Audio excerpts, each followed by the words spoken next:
Bonjour à tous, dans cette vidéo nous allons voir comment montrer qu'une fonction est continue.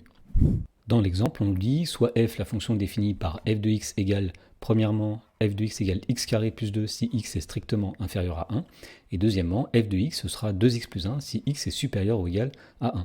On va commencer par rappeler ce qu'est une fonction continue. Alors on considère une fonction f définie sur un intervalle grand I, et premièrement, on dira que f est continue en un point A de l'intervalle grand I, si et seulement si la limite quand x tend vers A de f de x, c'est f de A. Alors si on regarde graphiquement ce qui se passe, à gauche ici nous avons une fonction qui est continue au niveau du point A, puisque si on prend un nombre x qui tend vers le nombre A, eh bien l'image f de x va tendre effectivement vers f de A.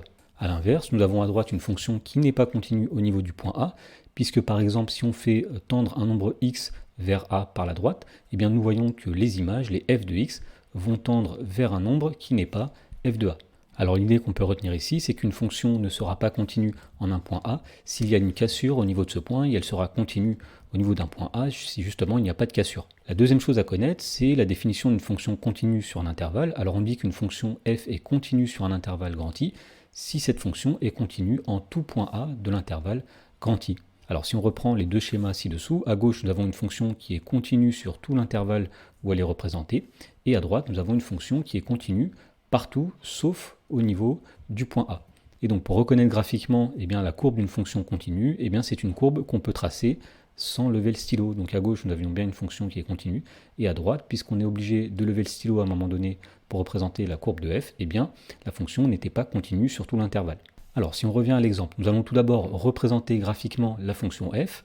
Alors nous avons ici en bleu la portion de la courbe qui correspond à l'expression x carré plus 2, c'est-à-dire si x est plus petit que 1, et nous avons en rouge la portion de la courbe de f qui correspond à l'expression 2x plus 1, qui correspond aux endroits où x est supérieur ou égal à 1. Et donc nous allons montrer que f est continue sur grand R. Alors la première chose qu'on va dire, c'est que la fonction f est continue sur moins l'infini, 1 exclu, et donc la raison en est que sur cet intervalle, la fonction f, c'est un polynôme. Et en effet, il y a une propriété qui dit que les fonctions polynômes, les fonctions usuelles, la fonction racine carrée, la fonction valeur absolue, toutes ces fonctions-là sont continues sur les intervalles où elles sont définies. Alors pour la même raison, la fonction f sera continue sur l'intervalle 1 plus l'infini, mais on va donner un autre argument. On dira ici que f est continue sur l'intervalle 1 plus l'infini parce que la fonction f est dérivable sur cet intervalle. Effectivement ici, la fonction f c'est une fonction affine, on sait que les fonctions affines sont dérivables sur grand R, et il y a une propriété qui dit que si une fonction est dérivable sur l'intervalle,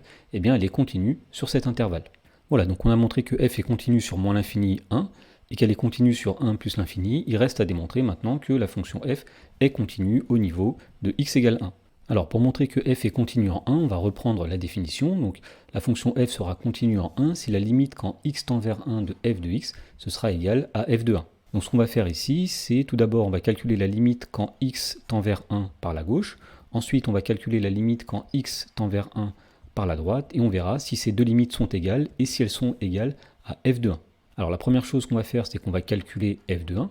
Donc pour calculer f de 1, nous allons choisir la bonne expression, et la bonne expression c'est 2x plus 1, puisque lorsque x est supérieur ou égal à 1, et donc en particulier quand x égale 1, f de x c'est 2x plus 1. Donc f de 1 c'est 2 fois 1 plus 1, c'est-à-dire 3. Ensuite, on va calculer la limite quand x tend vers 1 par la gauche, c'est-à-dire la limite quand x tend vers 1, x étant plus petit que 1 de f de x. Alors quand x est strictement inférieur à 1, l'expression qu'on va utiliser c'est x carré plus 2. Autrement dit, on veut ici la limite quand x tend vers 1, x étant plus petit que 1, donc la limite en 1 à gauche de x carré plus 2. Alors la fonction x carré plus 2, c'est un polynôme, donc on sait qu'elle est continue sur grand R, donc si on fait tendre x vers 1, x carré plus 2 va tendre vers son image, c'est-à-dire 1 au carré plus 2, c'est-à-dire 3. Maintenant, il nous reste à faire la limite quand x tend vers 1 par la droite, c'est-à-dire la limite quand x tend vers 1, x étant plus grand que 1 de f de x. Alors si x est plus grand que 1, l'expression de f de x c'est 2x plus 1, donc on va calculer ici la limite quand x tend vers 1 par la droite de 2x plus 1. Alors la fonction 2x plus 1, c'est aussi une fonction qui est continue sur grand R, donc si on fait tendre x vers 1, 2x plus 1 va tendre vers son image, c'est-à-dire 2 fois 1 plus 1, et on obtient 3. Et donc on en déduit que la limite quand x tend vers 1 par la droite est égale à la limite quand x tend vers 1 par la gauche, et que c'est égal aussi à l'image de 1, et tout ça c'est égal à 3. Et donc par conséquent, la fonction f est continue en 1, mais on avait déjà démontré que f est continue sur moins l'infini 1 et sur 1 plus l'infini, et bien finalement la fonction f est continue sur grand R.